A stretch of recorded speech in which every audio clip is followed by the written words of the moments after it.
Bonjour, bonjour et bienvenue dans cette petite séquence vidéo. Cette petite séquence vidéo au cours de laquelle nous allons parler un peu de la position de la Russie par rapport au conflit Iran-Israël. Alors, que doit faire la Russie? Que peut-elle faire? Que peut-elle intervenir? Peut-elle ne pas intervenir? Alors, en réalité, je vais faire 3 vidéos encore sur cette guerre-là. Je vais faire 3 vidéos. C'est la première vidéo sur le rôle de la Russie, c'est celle-ci. La deuxième vidéo, c'est les conséquences pour les Africains. Quels sont les enseignements que nous, Africains, nous pouvons tirer de cette guerre, de ce conflit? Ça, c'est la deuxième vidéo. La troisième vidéo, je vais vous donner ma position sur ce conflit. Dans la troisième vidéo, je donnerai ma position. C'est parti pour la première vidéo, le rôle de la Russie dans le conflit Iran-Israël. Je me nomme Simon-Paul Bambo Ndobo, je suis Camerounais, je suis le ministre de la Défense de l'Afrique, ministre de la Défense du peuple noir, ministre d'un monde équilibré, d'un monde multipolaire, ministre de la réciprocité dans les relations internationales et ministre de l'éducation continentale africaine. Voilà. Le rôle de la Russie. Eh bien, comme d'habitude, moi, si vous n'êtes pas d'accord avec moi, vous pouvez venir débattre avec moi. Mais on ne va pas débattre dans mes comptes, dans mes pages, dans mes chaînes YouTube ou Facebook, etc. Ou comme vous voulez, TikTok ou bien Telegram. Non.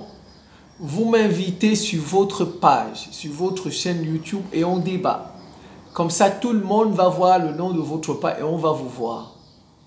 Et moi, comme d'habitude, je dis toujours, les thèmes que j'aborde, les gens qui viendront débattre avec moi, ils ne tiendront pas 30 minutes.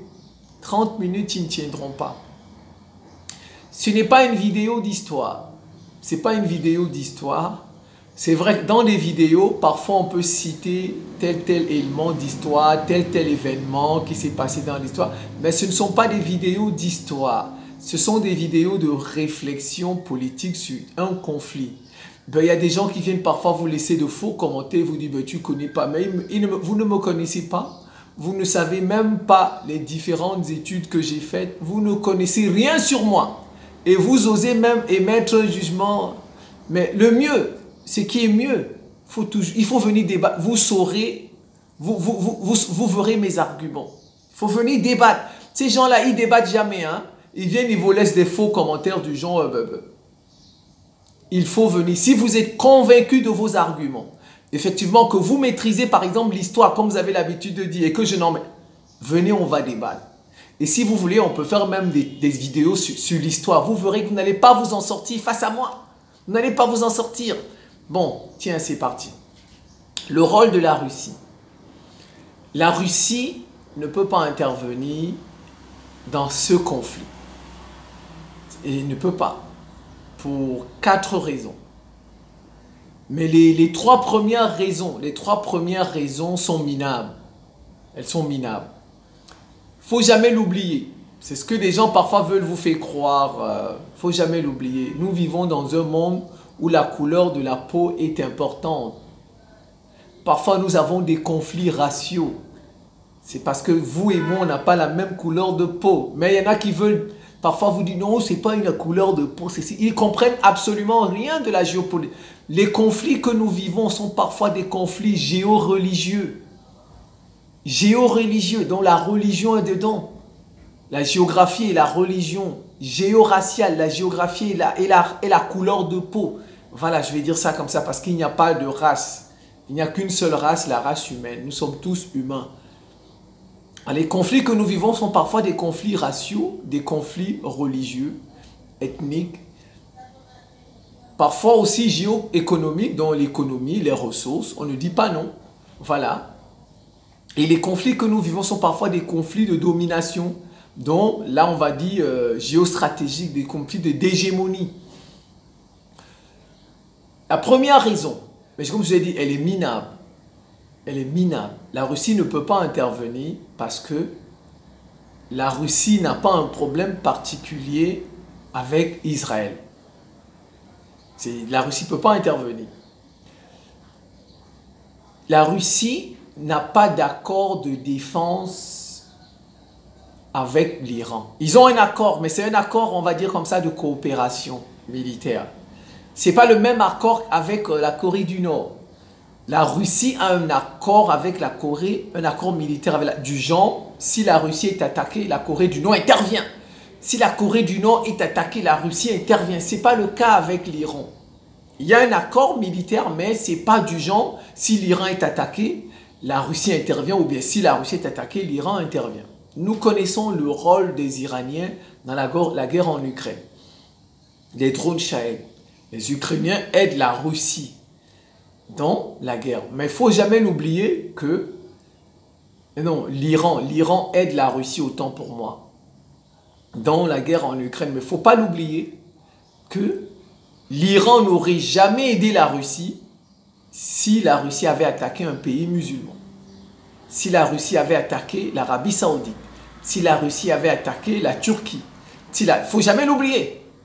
Donc, en fait, l'Iran a soutenu la Russie, aide la Russie parce que en fait, la Russie ne fait pas la guerre contre un pays musulman. C'est ça, il faut bien le comprendre. Donc, premièrement, je disais, c'est minable. La Russie ne peut pas intervenir parce qu'elle n'a pas de problème avec, n'a pas de problème avec Israël, premièrement. Mais je dis ça, c'est minable. C'est pas vraiment ça, le fond.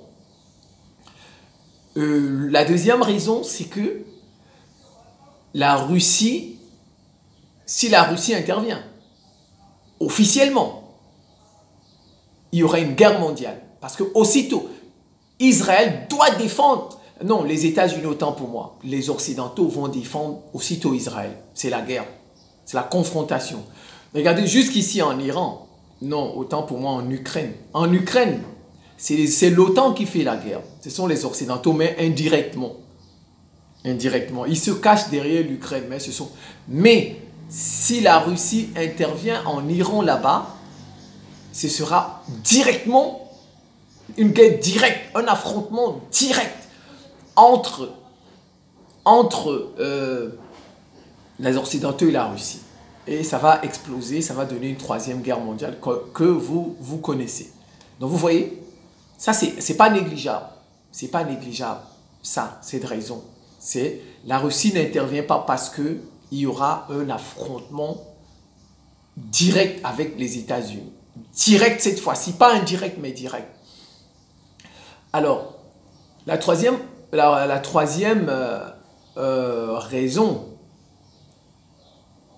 raison, c'est la religion. C'est la religion.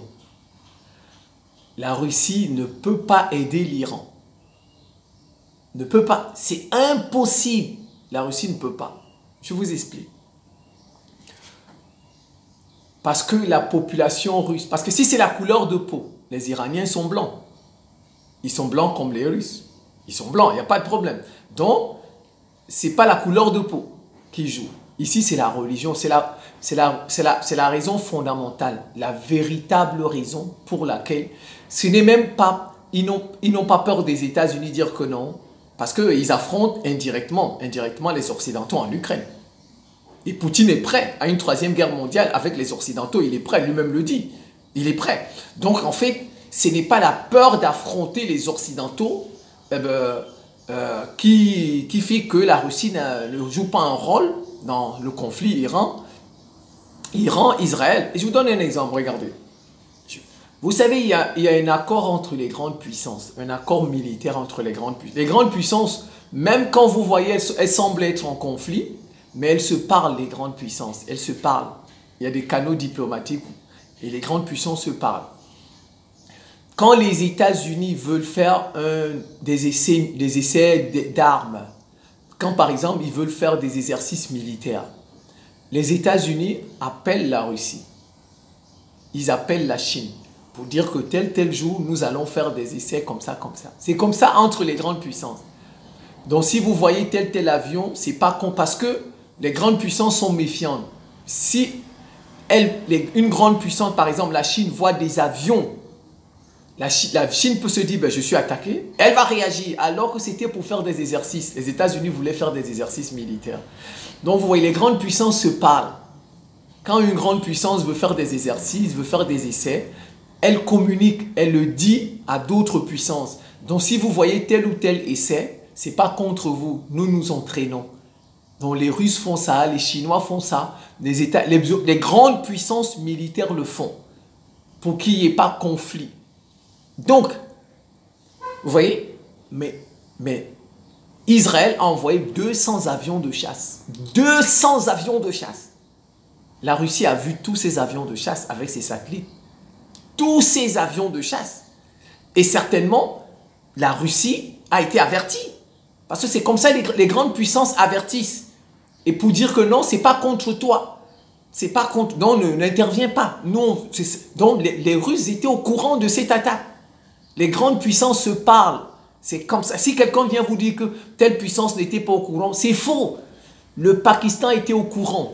L'Inde était au... Toutes les puissances militaires qui ont en tout cas, qui ont la bombe atomique, là, tous les pays qui ont la bombe atomique étaient au courant. Étaient au courant. Mais n'ont pas averti, peut-être, bon, je ne sais pas, mais n'ont pas averti l'Iran. Parce que l'Iran a été surprise. Ou bien surpris, je ne sais pas si on dit un Iran ou bien un Iran. Non, l'Iran a été surpris. Vous voyez? Donc, mais en fait, pourquoi? La raison principale, c'est la religion. C'est la religion qui fait que la Russie ne peut pas aider l'Iran. Parce que si la Russie, si c'était un autre pays, si c'était la France, la Russie peut aider la France. Oui, la Russie, non, si c'était la France contre l'Iran, la Russie peut aider l'Iran contre la France. Si c'était l'Iran contre même les États-Unis, la Russie peut aider l'Iran. Si c'était l'Iran contre le Japon, la Russie peut aider. Mais c'est contre Israël. Vous êtes toujours dit, moi je vous ai toujours dit, allez regarder ma vidéo sur Israël a tué Nasrallah, le patron du Hezbollah. Vous pouvez aller la regarder, j'explique tout ça dedans. J'explique tout ça dedans avec la théorie des cheveux, la théorie des poils, etc. J'explique tout ça. La vidéo risque d'être très longue si je dois revenir sur ça. Donc je reprends. Si l'Iran était attaqué, parce que c'est Israël qui a attaqué l'Iran, si l'Iran était attaqué par la France, par le Royaume-Uni, par l'Argentine, par le Japon, la Sud-Corée, les Russes peuvent jouer un rôle, et un très grand rôle. Mais ici, c'est Israël, parce que c'est un conflit religieux. Vous savez pourquoi les Occidentaux ont placé Israël là-bas? C'est les Occidentaux qui ont placé Israël. Les Occidentaux se sont dit, les lieux saints de notre religion, la terre sainte de notre religion ne doit plus être gérée par des gens qui n'ont pas notre religion. C'est ça. Moi, je vous invite au débat. Hein. Si vous voulez, on peut faire des débats sur l'histoire religieuse. Moi, je suis convaincu, vous n'allez pas vous en sortir. Moi, j'en suis convaincu. Si vous êtes courageux, venez débattre avec moi. Si vous avez le courage, vous êtes convaincu de vos connaissances, de la solidité de vos connaissances et de vos arguments, venez débattre avec moi. Les commentaires, on n'en a pas besoin. Je ne les lis même pas, les commentaires. Je n'ai pas ce temps. Il y en a tellement que si je passe mon temps à lire les commentaires, je n'irai pas chercher ce que je vais manger. Donc, le problème, c'est que les Occidentaux, les Blancs, là, les Russes ne sont pas Occidentaux, mais ce sont les alters égaux des Occidentaux. Les Russes sont les Occidentaux d'Orient. Les Russes que vous voyez, c'est les alters, c'est le même peuple. C'est le même peuple. Les Russes sont des alters égaux des Occidentaux. C'est les Occidentaux d'Orient. Donc, ils se sont dit que les lieux saints de notre religion, parce que la religion majoritaire dans les pays des Blancs, là, des Occidentaux, là, etc., c'est le christianisme. Et nous ne pouvons plus laisser les lieux saints de notre religion gérés par des gens qui n'ont pas notre religion. Vous voyez? Et ça, c'est normal. Ça, c'est normal. Tout le monde penserait comme ça. Le lieu saint du bouddhisme n'est pas géré par des non-bouddhistes. Vous êtes d'accord? Vous êtes d'accord? Les lieux saints du shintoïsme, c'est géré par des Japonais. Les lieux saints de l'hindouisme, c'est géré par les Indiens.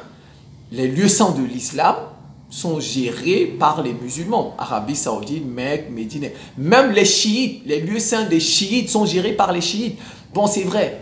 Pour les musulmans, Israël, Jérusalem, autant pour moi, est un peu leur troisième ville sainte. Mais fondamentalement, la ville sainte,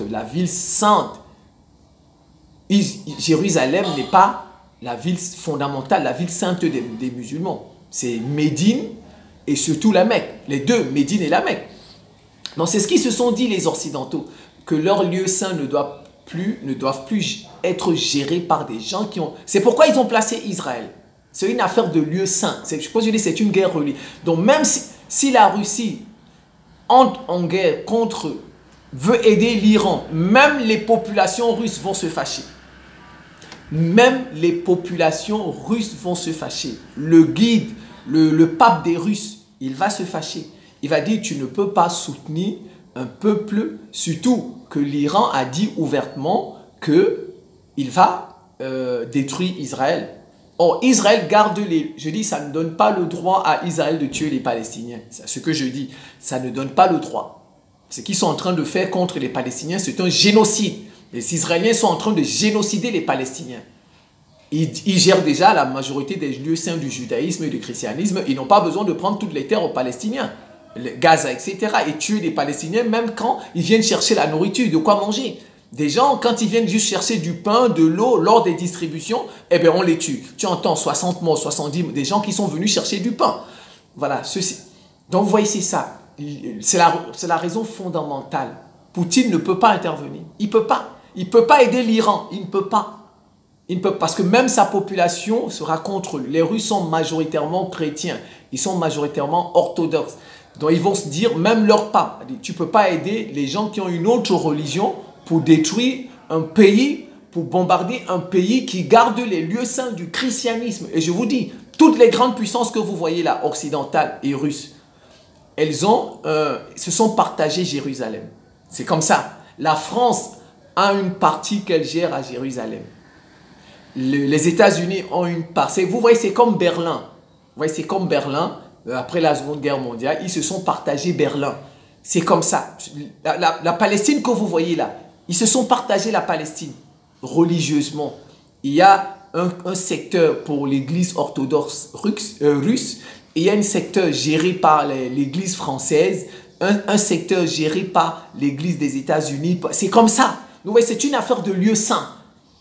Donc, la Russie ne peut pas. Les Russes sont conscients de ça. Ils le savent. Ils le savent qu'ils ne peuvent pas bombarder. Je vous dis, c'est Israël. En fait, ce n'est pas une affaire de population. Même si c'est des Japonais qu'on prend, on met là-bas pour garder les lieux saints. Même si c'est des Japonais, je dis le faciès, la Russie ne peut pas aider l'Iran. Ne dites pas que peut-être parce que c'est presque le même peuple. Non. Je dis, si on prend des Japonais, les Japonais chrétiens, par exemple, bon, je précise, les Israéliens ne sont pas chrétiens. En Israël, il n'y a même pas 5% de chrétiens. Mais les Occidentaux ont placé la religion majoritaire d'Israël, c'est le judaïsme. Mais les Occidentaux ont placé Israël là-bas pour garder les lieux saints du judaïsme et du christianisme. C'est là-bas où les prophètes de ces religions ont marché. Donc, ils n'accepteront jamais. Les Occidentaux que vous voyez, ils n'acceptent. C'est pourquoi vous voyez, Macron peut être contre Netanyahou, etc. Mais vous avez vu, quand la guerre a commencé, aussitôt ils se sont rangés. C'est comme ça. Ils n'accepteront jamais que des gens qui n'ont pas leur religion gèrent les lieux saints du christianisme. Jamais ils n'accepteront. Même s'il faut tuer tout le monde, ils vont le faire. Et ils sont en train de le faire. Moi, ils sont en train de le faire. C'est pas que je vous dis, ça sont les faits.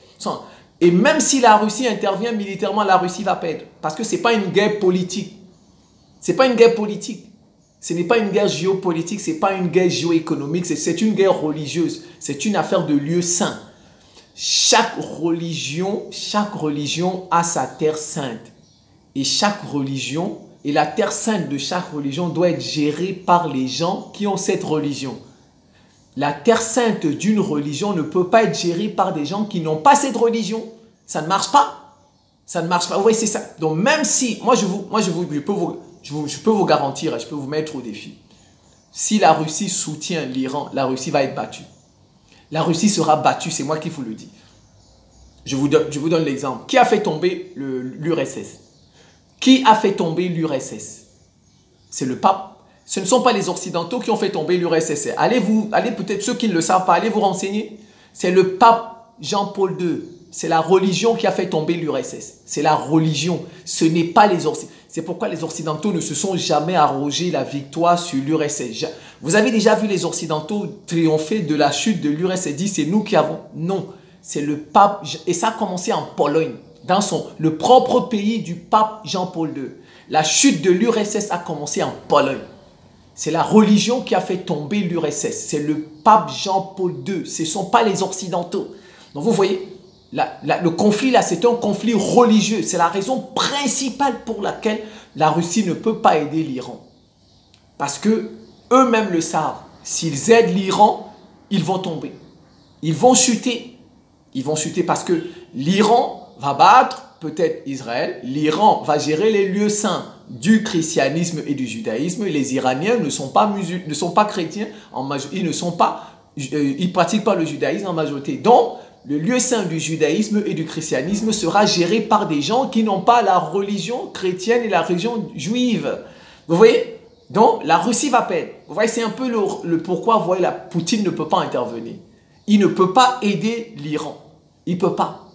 Il n'a pas... Si c'était un autre pays, si c'était l'Iran contre la France, l'Iran contre l'Espagne, l'Iran contre le Japon, l'Iran contre la Sud-Corée, Poutine va aider. Mais c'est parce que c'est Israël, c'est parce que ce sont les lieux saints. La terre là, c'est le lieu saint, c'est le lieu saint du christianisme et du judaïsme pour eux. Voilà. Donc je pense que je vais m'en tenir là. Mais je dis, ça ne donne pas le droit aux Israéliens d'arracher toutes les terres aux Palestiniens et de les tuer comme ils sont en train de les tuer. Donc voilà, ça c'est mon explication du rôle de la Russie ou du non-rôle pourquoi la Russie n'intervient pas. Parce qu'elle ne peut pas. Premièrement, la Russie n'a pas de problème avec Israël, mais ça c'est minable, ce n'est pas vraiment une raison valable. Deuxièmement, la Russie risque une confrontation avec les États-Unis, parce que si la Russie entre, les États-Unis vont faire la guerre, et une guerre directe. Parce que ce qui se passe en Ukraine, c'est une guerre indirecte. Mais ce n'est pas véritablement la peur des États-Unis, parce que ces deux pays s'affrontent déjà en Ukraine, indirectement. Ces deux pays s'affrontent en Ukraine indirectement. La véritable raison, elle est religieuse. Ces lieux-là, c'est la terre sainte du judaïsme et du christianisme. Les prophètes de ces religions ont marché là-bas. Donc, les terres saintes du judaïsme et du christianisme ne peuvent pas être gérées par des gens qui n'ont pas cette religion. Comme aucune religion au monde, les lieux saints d'aucune religion au monde ne sont gérés par des gens qui n'ont pas leur religion. Donc, aider l'Iran, c'est un peu aider l'Iran à battre Israël et l'Iran venir gérer, occuper la terre sainte du judaïsme et la terre sainte du christianisme. Je suis ouvert au débat, c'est la première vidéo. La deuxième vidéo, on va parler des enseignements que les Africains peuvent tirer de ce conflit Iran-Israël. Et la troisième vidéo, je vais vous donner ma position sur cette agression d'Israël, parce que c'est Israël qui a agressé l'Iran. C'est la fin de cette petite séquence vidéo. Je vous remercie pour votre attention et à très bientôt.